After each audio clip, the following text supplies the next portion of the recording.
Salut à toi. Aujourd'hui, j'ai l'infime honneur de recevoir Monsieur Belmar, que dis-je, Dany, qui m'a aidé, pour ne rien vous cacher, à tester des nouvelles fonctionnalités et surtout comment enregistrer avec le logiciel que j'utilise. Comme quoi, on apprend tous les jours et encore plus avec Dany. Un grand merci d'être là. Bonjour Dany. Bonjour Ziad. Ça va bien? Ça va très bien avec Super. cette belle neige qui tombe Ah oui, en oui, 7 jours. oui. Oui, oui, oui, oui. On est chanceux. Le Québec s'est rappelé que c'était le Québec, puis là, on a une belle bordée. Mais comme je dis, on s'inquiétera demain quand on devra pelleter tout ça. Commençons par le commencement. Pour les personnes qui ne te connaissent pas, ou qui te connaissent déjà un petit peu, qui es-tu, Denis? Qui es-tu? Danny, c'est un drôle de bébite. Un parcours très atypique, très en dents de scie, avec différentes expériences qui font la personne que je suis aujourd'hui. Euh, Donc, c'est ça. Donc, j'ai travaillé énormément dans le domaine de la restauration, dans l'hôtellerie, diriger les employés dans le domaine de la gestion, etc. Donc, Je- une je- grosse, je- J'allais grosse dire, bébé.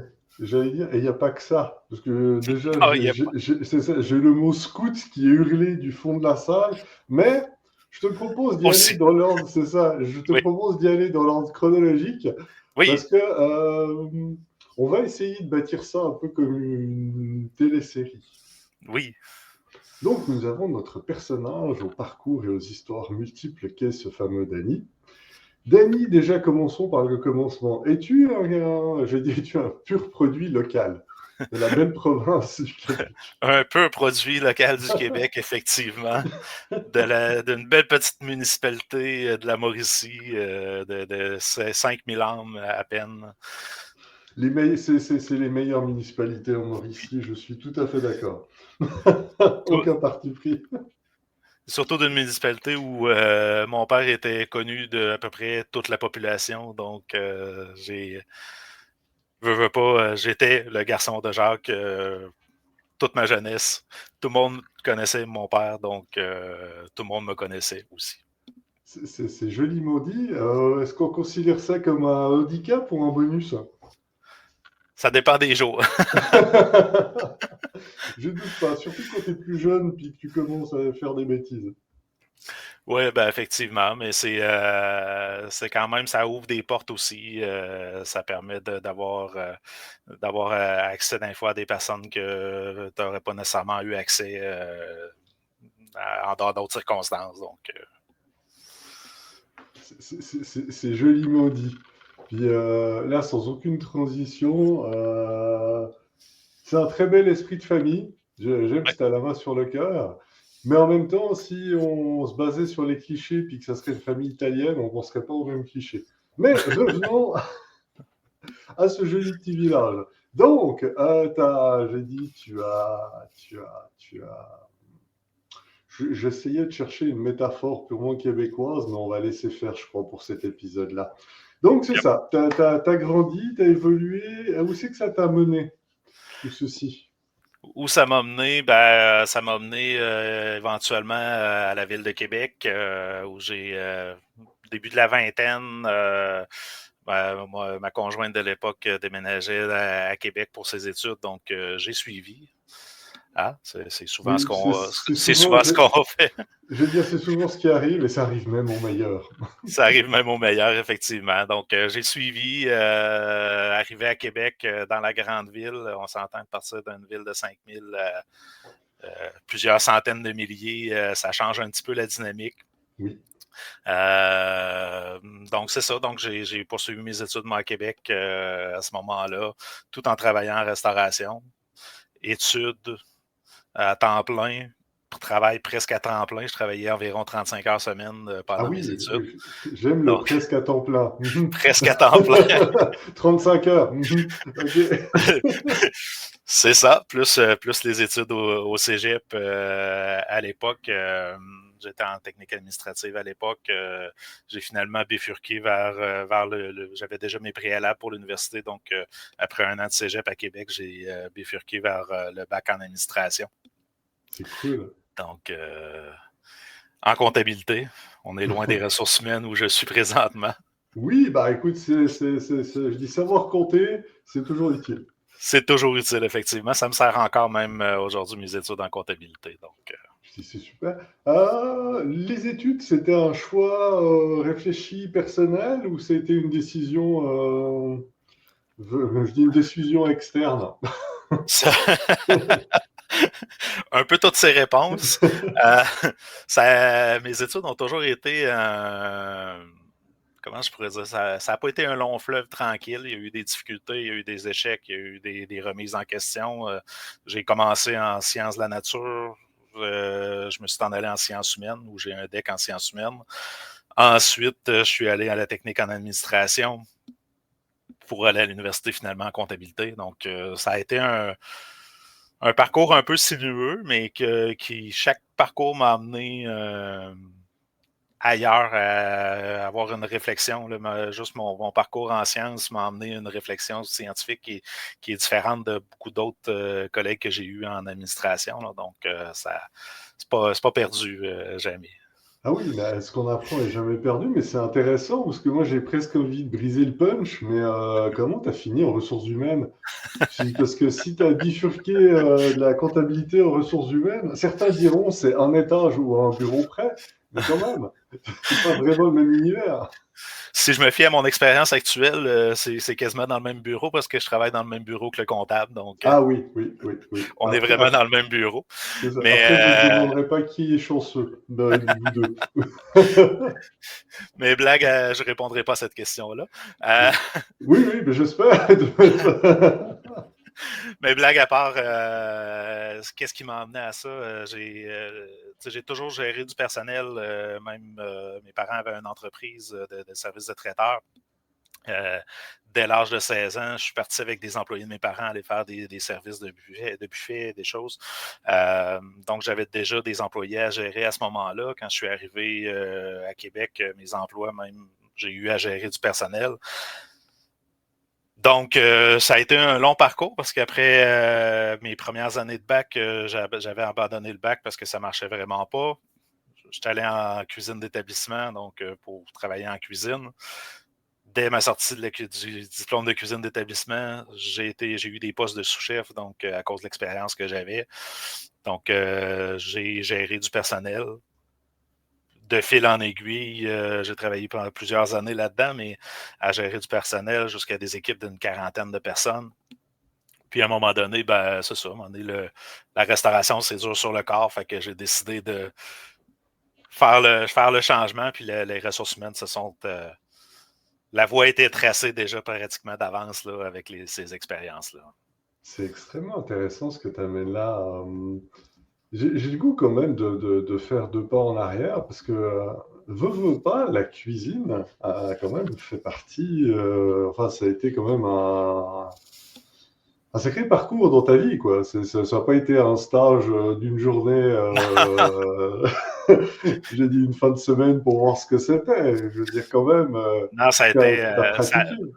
Ça a fait partie de ma vie je dirais même de l'âge de 6 ans, où j'épluchais les carottes pour aider mes parents Ok. à l'époque. Là. Donc, bon, okay, ça a pris la journée éplucher la poche de carottes au complet, mais euh, je l'ai fait. Oui, je veux dire, note à tous les parents, il y a peut-être quelque chose à creuser là-dedans. Il y a peut-être quelque chose là-dedans, mais c'est ça. De 10 ans jusqu'à temps que je déménage à Québec, j'ai travaillé avec mes parents pendant longtemps. Donc, l'alimentation, ça a toujours fait partie de la famille. Ok. Puis, c'est ça. Par la suite, quand je suis arrivé à Québec, ben, j'ai besoin d'une job étudiante. Donc, qu'est-ce que je fais? Je vais aller voir dans les restaurants Ok.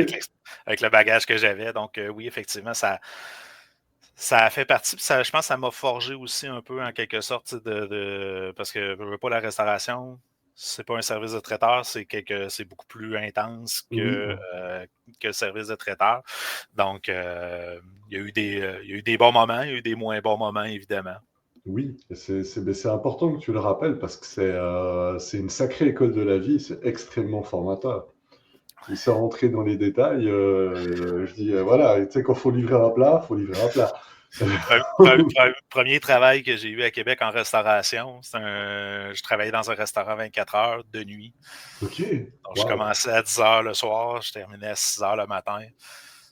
C'est très formateur.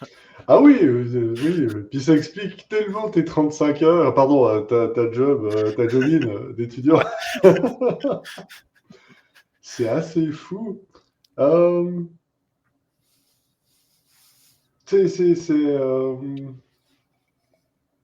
je me questionne beaucoup sur cet aspect de la restauration, mais je crois qu'on va le laisser là parce que quelque part, c'est une tranche de vie qui fait partie de toi, mais qui n'est plus d'actualité. Mm. Puis surtout, moi, ça me ressasse plein d'idées. Puis, mais je vais quand même te poser la question. Considères-tu que travailler dans la restauration, ça rentre encore dans les métiers passion? C'est si t'as pas une once d'intérêt réel pour la chose, je veux dire, voilà, c'est compliqué. Oui et non. C'est une belle réponse. C'est une bonne réponse. C'est pour ça que je suis en RH aussi. C'est dans la nuance. Mais en fait, quelqu'un qui veut en faire un métier réellement, ça prend de la passion. Tu ne peux pas continuer à travailler là-dedans pendant des années, mais encore là, ça dépend dans quel genre de milieu que tu travailles. La restauration peut réduire là, vraiment un restaurant parce que bon. On travaille surtout la fin de semaine avec des clients. C'est une chose. L'alimentation, la restauration, c'est beaucoup plus large que ça. Il y a des Oui. services de traiteurs, il y a les cafétérias, ces choses-là. Il y a moyen de, sans nécessairement que ça devienne une passion ou quoi que ce soit. Mais c'est sûr que dans la gastronomie, dans les cuisines de style plus bistrot, s'il n'y a pas de passion, c'est extrêmement difficile de se renouveler et d'aller plus loin là-dedans. Ouais. Je dis ça même si on a quand même un léger décalage parce que veut pas je vais dire l'arrêt de la Covid. Euh, je vais plutôt reformuler ça. Je posais la question parce que c'est plus un constat que je fais parce qu'après le stage qu'on a toutes et tous vécu, le fameux stage Covid, il y a plein de gens qui se sont reconvertis. Puis certes, il y a plein de gens qui sont allés élever des chèvres en montagne. Il y a plein de gens qui sont retournés aux études, qui ont repensé leur carrière, qui ont décidé de faire des projets même qui n'avaient rien à voir avec leur profession. Mais il y a beaucoup de gens qui se sont lancés justement dans les food trucks ou la street food. Mm. Tu sais, je dis commençant à un, deux. Puis c'est vrai que j'essaie de me rappeler en termes de, bah, tu sais, ils sont tombés dans le gap, qu'est-ce que j'ai le goût de faire? Métier passion, tu sais, l'accès entre acheter un restaurant et des produits pour un restaurant versus acheter un coin de route ou une roulotte, c'est une autre game. Mais c'est vrai qu'on n'a pas vraiment eu de feedback ou de retour d'expérience après ces 2-3 ans de toutes ces personnes-là. J'y pense, à part les expériences personnelles qu'on connaît ou la personne qu'on a rencontrée, je serais très curieux de savoir ce qu'ils sont devenus. Donc, n'hésitez pas à commenter, ça nous intéresse. Donc, sans transition, maintenant tu as été dans les RH, pourquoi tu n'es pas en management? Vu que tu as dit que tu as, comment on dit, t'as podsé, planifié, organisé, dirigé et contrôlé plein de gens. Effectivement, c'est pourquoi pas continuer dans la gestion? Je te dirais Ouais. que c'est plus un désir de partager parce que personnellement, j'ai un côté très pédagogue dans tout ce que je fais.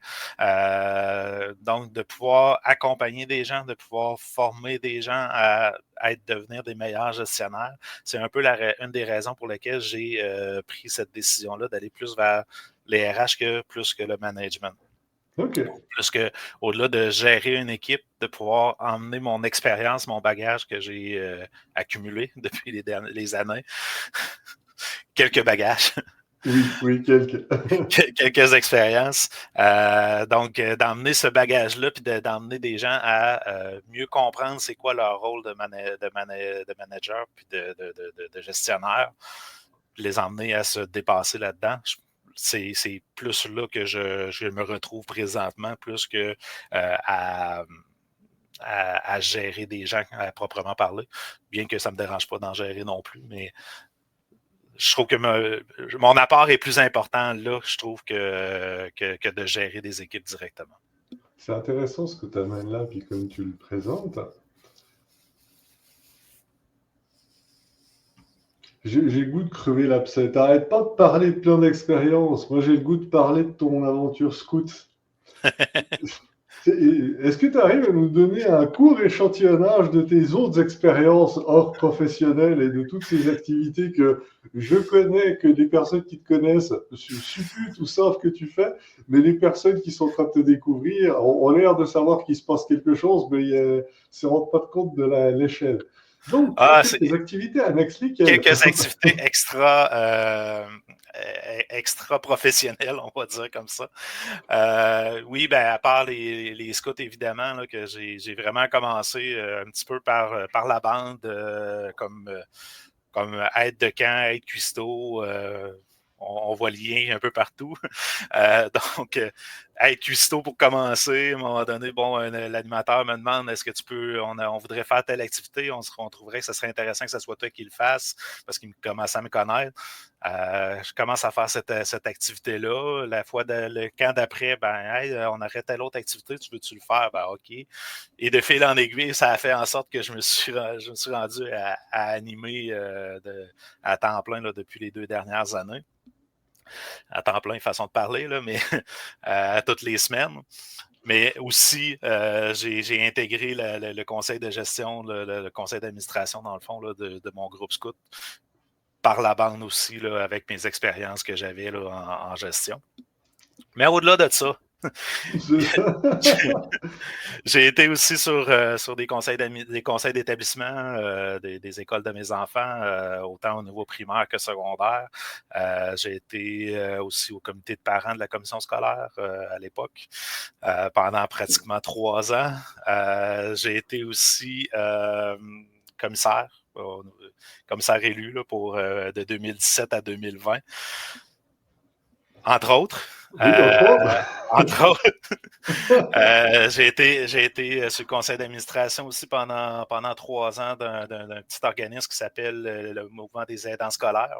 Donc, qui vient, dans le fond, c'est une équipe de bénévoles qui vient en aide dans les écoles pour aider les professeurs sur différentes tâches. Ça peut être le recouvrement de livres à la bibliothèque, faire du classement dans les classes, aider au niveau des transitions scolaires, au niveau entre la garderie et l'école.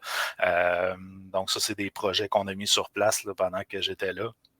Donc, j'ai été avec eux pendant 3 ans de temps là, sur le conseil d'administration. J'essaie de faire ça rapidement, mais ça donne un petit portrait un peu là, de ce que j'ai. C'est ça. Tout en étant, j'ai dit, père de famille, avec des enfants, et puis en ayant une activité, j'ai dit, une activité normale. Bon, Danny, on veut savoir, tu fais ça tout seul et tu as une bonne gestion du temps ou vous êtes plusieurs? Puis on ne sait pas. J'ai pas de frère jumeau. C'est ça, tu sais, le fameux double maléfique, oui. Je me suis pas fait clone non plus là, avec mes études en sciences, donc inquiétez-vous pas. Mais non, je pense que c'est une gestion du temps, c'est une gestion des priorités, c'est de trouver de trouver le moment, de bien sélectionner un peu les différentes activités dans lesquelles je décide de m'impliquer. Parfois, il y en a qui se sont faits en même temps. Il y en a d'autres que je laissais tomber certaines implications pour en débuter d'autres. Donc, c'est un peu ça au travers les études aussi, évidemment. Là, fait que, tu as toujours été aussi hyperactif? Non, le pire, c'est que je suis quelqu'un de très calme dans la vie. Très calme, mais j'ai toujours vu mes parents impliqués dans différentes choses, dans différents organismes, Club Optimiste, les gardes paroissiales, bref, plein d'organismes communautaires. Donc, pour moi, ça a toujours été naturel de m'impliquer auprès de ma communauté. Fait que c'est... OK, mais c'est intéressant de voir que ça vient pas de nulle part. Non, ça vient pas de nulle part, C'est effectivement. ça, il y a comme une forme de transmission. et je ne poserai pas la question pour les plus jeunes chez toi. Par contre, je souris Oui, déjà. mes enfants aussi s'impliquent à différents niveaux aussi.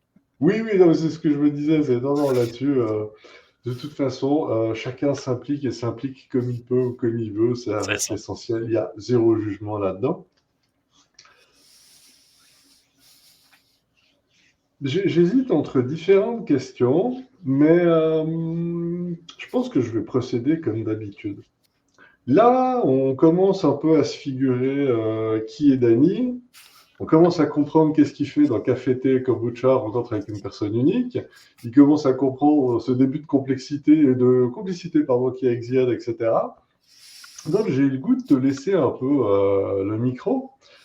Là, il nous reste une couple de minutes. Est-ce que tu as le goût de parler d'un sujet en particulier, sachant que tu peux t'adresser virtuellement à des personnes de toute la francophonie, donc au-delà de la Mauricie, bref, au-delà du Québec et de la belle province. Est-ce qu'il y a des choses qui te tiennent à cœur ou des choses que tu aimerais parler, puis tu dis, bah tiens, ce serait le moment idéal pour ça? Il y a beaucoup de choses. C'est dur de choisir quelque chose en particulier. Non, je pense que avec ce qu'on vit actuellement, avec les relations avec les États-Unis, ce qu'on voit présentement dans le contexte mondial, les difficultés au niveau justement que nos voisins du Sud vivent avec tout ce qui comprend l'inclusion, la diversité, Oui, la fin de plusieurs programmes qui commencent déjà même à affecter ici au Canada là, dans certaines entreprises. Moi, je pense que c'est un sujet qui me touche particulièrement. Je pense qu'on se doit de résister à quelque part oui. à ce mouvement-là qu'on voit de plus en plus. De quelle façon que ça prend, j'ai encore de la difficulté à le figurer parce que c'est quand même assez récent Oh que oui. comme mouvement. Là, ça commençait à bouger un petit peu là, dès la fin de l'année 2024, mais ça a accéléré à puissance grand V aux États-Unis là, depuis l'inauguration là, de notre ami. De notre Oui, ami président. Donc, je pense qu'on a un devoir, je pense, au Canada, en tout cas au Canada ou dans la francophonie même en général, de justement, tu sais, je pense, de redoubler nos efforts en termes de diversité, d'inclusion oui. pour faire en sorte qu'on on offre un certain retour de balancier, si on veut, là, sur cet aspect-là. Oui, bah, c'est oui. Effectivement, c'est une belle prise de conscience. Nous, avec un ami à la blague, on s'est répété plusieurs fois qu'en fait, 2020 à fin 2024, c'était juste un stage de préparation pour 25. Je dis tout ça, c'était juste un stage de préparation. Maintenant, on va avoir la vraie game. Ouais, c'est ça. Après, je te rejoins. Ça fait aussi partie des choses où je sensibilise beaucoup le monde. C'est des occasions à se poser la question de comment ça fonctionne chez nous et de mieux connaître. C'est grâce au soft power. À peu près tout le monde qui a vu une télésérie ou un film américain est capable de parler de la justice, de comment fonctionne le gouvernement et des droits et devoirs d'eux. Mm. Mais vu qu'on n'est pas tous en très grande majorité américains et états-uniens, ça serait bien de savoir comment sont couverts nos droits et libertés à nous autres, puis qu'est-ce qu'on peut faire à notre niveau à nous. Puis encore plus quand tu parles de la francophonie, puis j'ai dit ce podcast est un exemple, enfin, le parfait cas d'école de prôner par l'exemple. On a une carte en tant que francophone à jouer à la grandeur de la planète. Ouais. On est avec toutes les personnes qui parlent français ou le comprennent, on est quand même plus d'un demi-milliard. Donc c'est peut-être le moment de commencer à essayer de se battre un peu plus pour notre langue. Au Québec, on est très pointilleux là-dessus. Le reste, c'est ça, mais le reste de la francophonie, pas trop, puis on s'amuse. Mais en fait, on a une véritable couleur. Après, je dis, il y a des nuances dans chacune des régions, puis chacun a sa façon de le valoriser. Mais Mais je pense que le fait qu'ici au Québec, on a toujours été entouré et très très entouré par Oui, un environnement très anglophone par rapport à d'autres pays de la francophonie. oui. Ne veut pas ça teinter aussi notre désir de préservation de notre langue parce qu'on ça aurait été facile de la laisser partir. Sans trop m'avancer, je te dirais que ça reste la vision très québécoise, mais en ayant discuté avec des personnes d'Afrique subsaharienne, qui jonglent avec plusieurs langues, qui selon les situations, l'attachement est le même, la langue française, c'est juste que eux, ils ont l'habitude de jouer avec plusieurs. Ici, on a un peu l'effet du village d'Astérix. Oui, Voilà.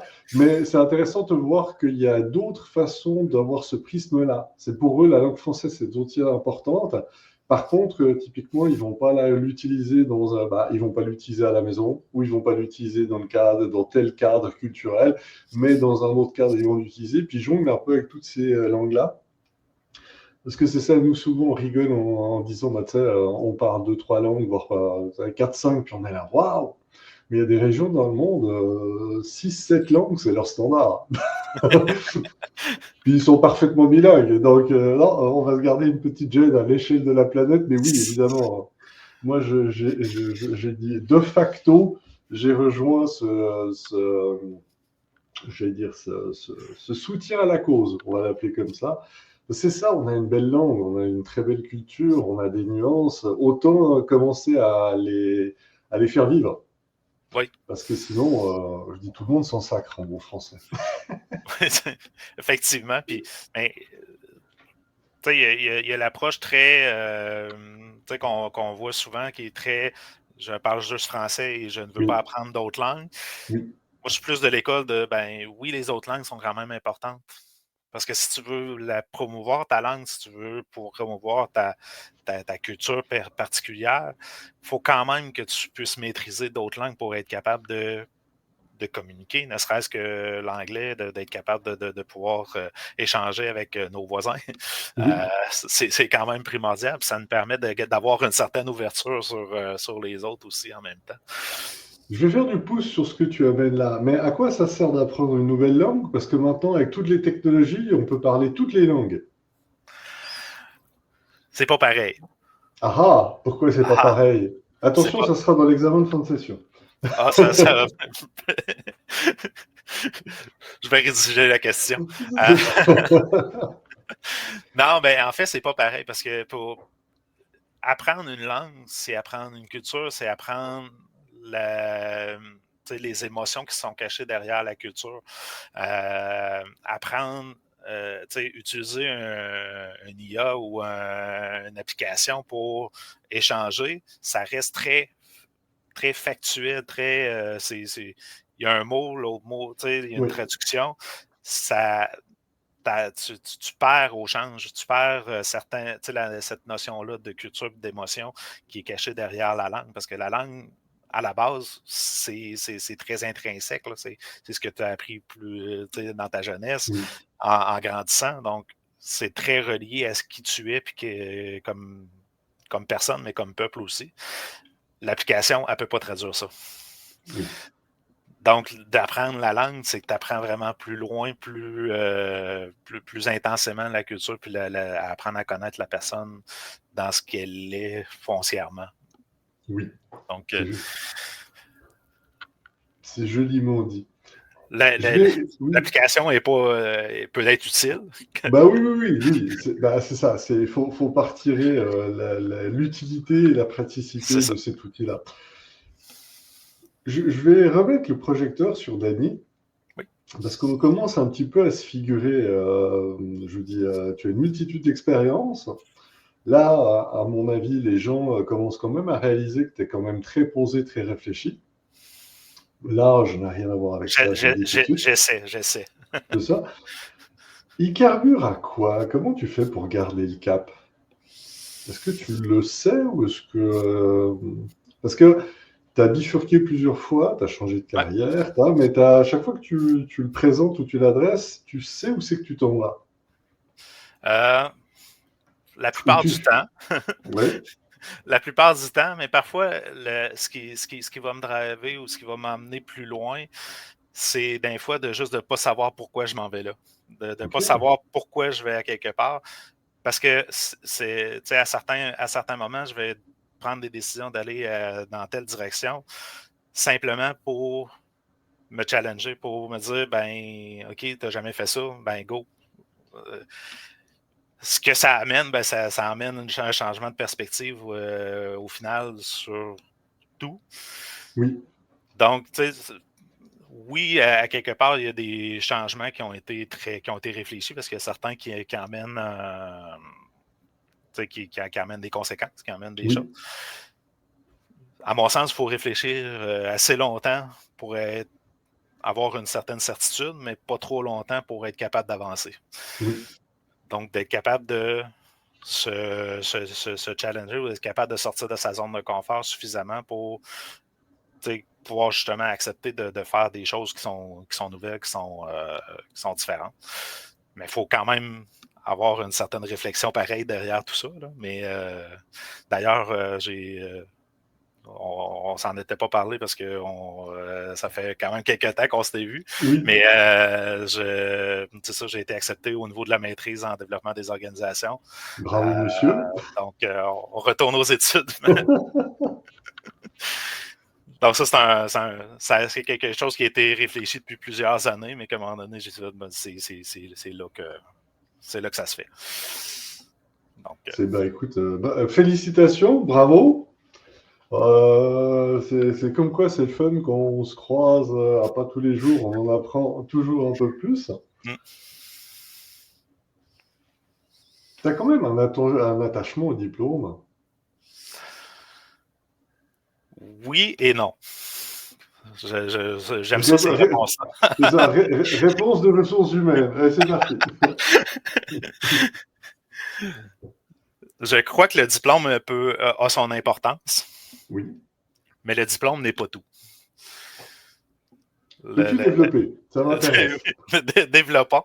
Non, mais oui, tu sais, quand je suis retourné faire mon baccalauréat en ressources humaines, je suis allé chercher effectivement un diplôme.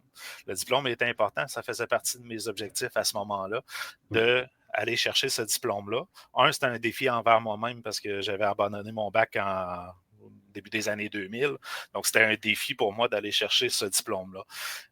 Mais dans le quotidien, ce qui m'aide le plus, c'est pas tant mon diplôme, c'est plus les expériences, le bagage de vie, puis le bagage de gestion que j'ai développé avec les années. Oui. Puis j'en ai vu des gens arriver avec un diplôme sans aucune expérience. Oui. Un diplôme sans expérience, ça ouvre les premières portes, mais ça rouvre pas ça rouvre pas la seconde, ça rouvre pas la troisième. Oui. Ce qui va ouvrir les autres portes après, c'est ton expérience, c'est ce que tu vas avoir fait de tes connaissances.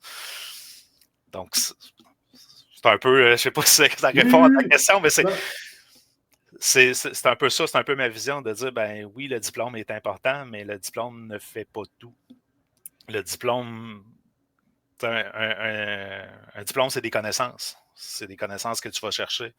Mais pour faire un travail, pour mener à bien un projet, c'est pas seulement des connaissances que tu as besoin. Tu as besoin aussi de certaines compétences, de certaines habiletés que ton diplôme te donne pas complètement. Donc, c'est un peu ma vision un peu de la chose. Je te remercie pour ton partage de vision. Le sujet n'est pas neutre parce que moi, à intervalles réguliers, je questionne beaucoup notre... Je vais reformuler ça aujourd'hui. On vit une époque formidable depuis plusieurs années où, si on veut, on a accès à quasiment tous les savoirs possibles et inimaginables d'un niveau universitaire maîtrise de ce que tu veux, gratuitement sur Internet, puis sous différentes formes. Puis différentes langues, etc. Et moi, je ne me le cache pas, moi j'ai un biais qui vient évidemment de la tech, de l'agilité, de la start-up, de l'innovation. Donc, on n'a pas le temps d'attendre qu'il se monte un cours, une formation. Tu dois l'apprendre sur le tas, tu dois être renseigné, tu dois être connecté, puis apprendre partout, puis apprendre aussi par l'expérimentation. C'est comme je dis, nous on tape sur la machine pour savoir comment elle fonctionne avant de lire le plan. Parce que le plan, la machine n'est pas finie, le plan n'a même pas été commencé à être pensé et réfléchi. Donc j'ai des biais, puis on se le cache pas, veut pas, je commence à avoir un biais de plus en plus nord-américain qui est de faire les choses. Ouais. Tu sais, le fameux arrêtons d'en parler, ce qui est une autre tradition que voilà, tu sais, on peut en parler pendant des années, on fait, puis on verra, puis c'est comme ça qu'on va apprendre, qu'on va corriger, etc. Donc de plus en plus, puis surtout quand je vois aller, on dira, les plus jeunes générations hyper connectées, je reviens un petit peu à questionner ce fameux rapport. Tu sais, on est encore énormément attaché dans des sociétés comme le Québec au diplôme. Le diplôme valide quelque chose. Si tu n'as pas le diplôme en, c'est compliqué de faire ce job-là. Même si on te dit tu dis oui, mais ça serait bien que tu fasses quand même un cours ainsi ou ça. Il y a encore une certaine forme de hiérarchie entre un DEP, un DEP, un certificat, un DES, je veux dire un bac, une maîtrise, etc. Donc, on fait encore partie de ce restant de génération où c'est quand même important. Effectivement, je pense que ça tend à changer de plus en plus, surtout au niveau du recrutement. De plus en Okay. plus, de plus en plus d'organisations vont, oui, regarder parfois le diplôme, mais vont regarder souvent au-delà du diplôme beaucoup plus l'expérience qui a été acquise, puis les compétences que la personne a là, plutôt que de s'arrêter à seulement c'est quoi le diplôme. Puis nos futures générations qui s'en viennent, nos enfants, qui s'en viennent sur le marché du travail, il va falloir qu'ils apprennent à apprendre et non pas à Oui, apprendre des choses.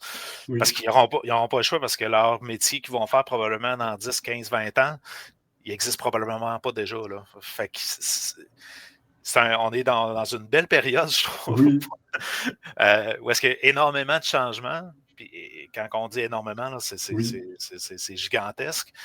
Mais je pense que oui, les diplômes ont une certaine importance, mais il va falloir que même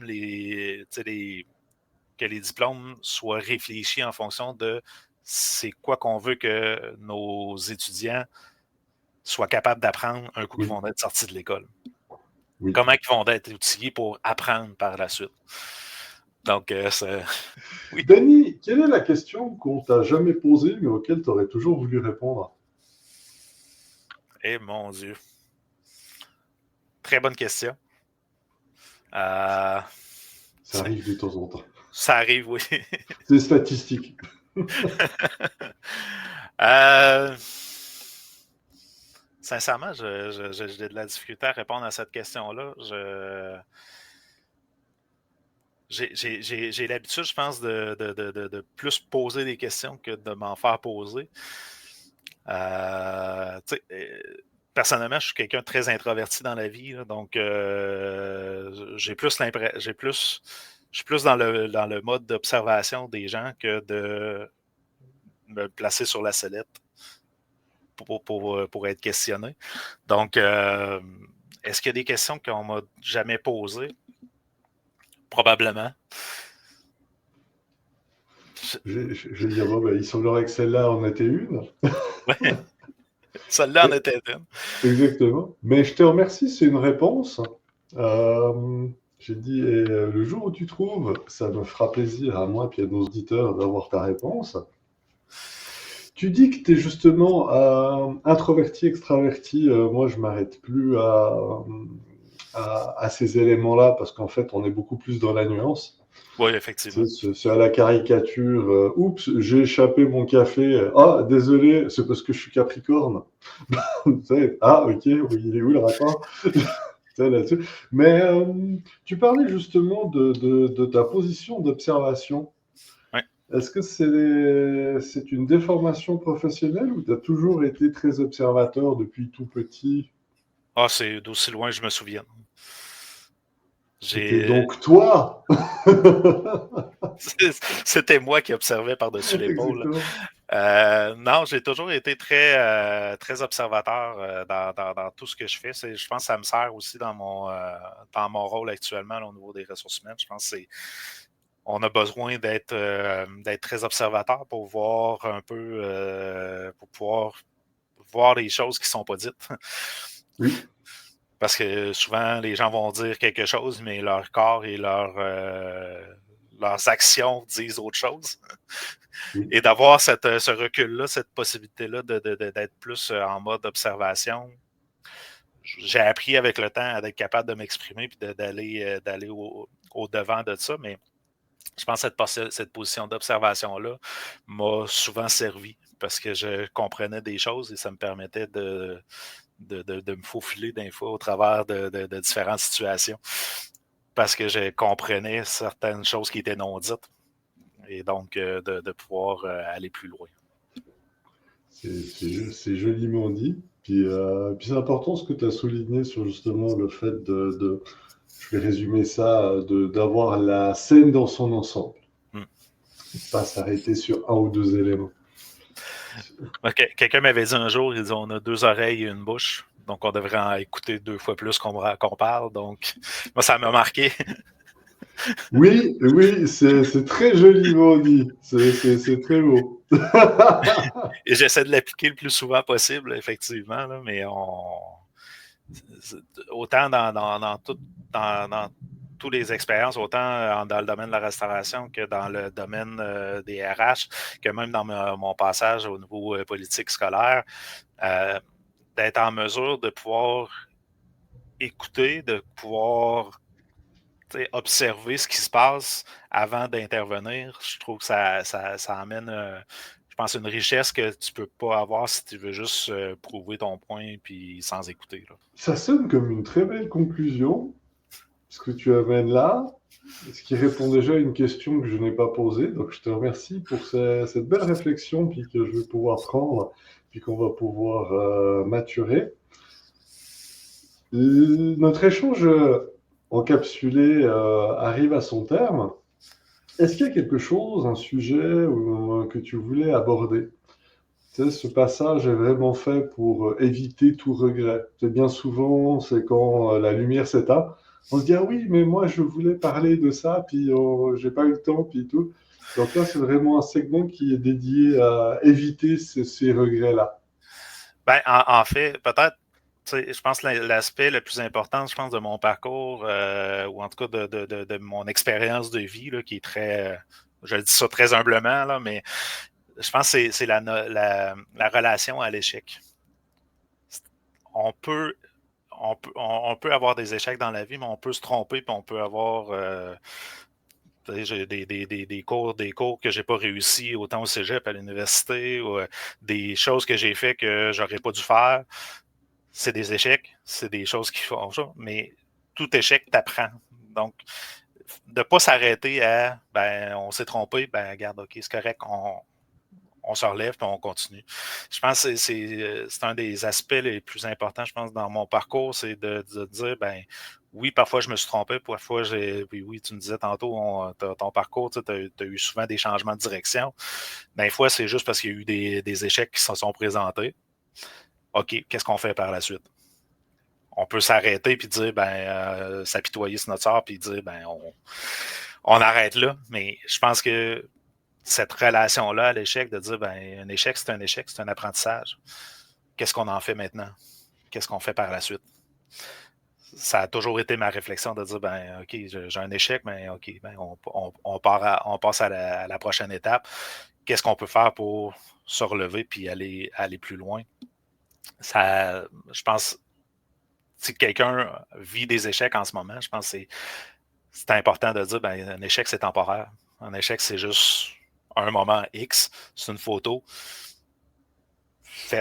Prends ta photo, là. OK, qu'est-ce que je peux faire par après? Mets-la là, puis continue. C'est ça. Je pense que ça fait une belle conclusion, je trouve. C'est oui, et je te remercie humblement pour... Je vais lâcher le mot. Un grand merci pour cette réflexion et ce cadeau. C'est vraiment apprécié. Sur ce, il n'y a point de bonne compagnie qui ne se quitte. Encore un grand merci d'avoir participé à cet exercice. Pour vrai, c'était le fun. Merci à toi pour l'invitation. Écoute, tu commences à me connaître. J'ai dit, c'était évidemment sincère, puis c'était là pour ça. C'est à ça que sert ce podcast. Donc, encore une fois, grand merci à vous toutes et tous pour votre écoute et je laisse le dernier mot de la fin à Dany. À toi de jouer. Mon mot de la fin, faites-vous confiance. Soyez authentique le plus possible. Soyez transparent avec les gens autour de vous. Ça a pas de prix. Soyez vous-même. Parce que au final, vous allez être tout seul avec vous-même. Donc, soyez vous-même. Tout au long de votre vie, ça va être encore plus facile. Et voilà, c'est déjà fini. Un grand merci à toi pour ton écoute. Bye bye.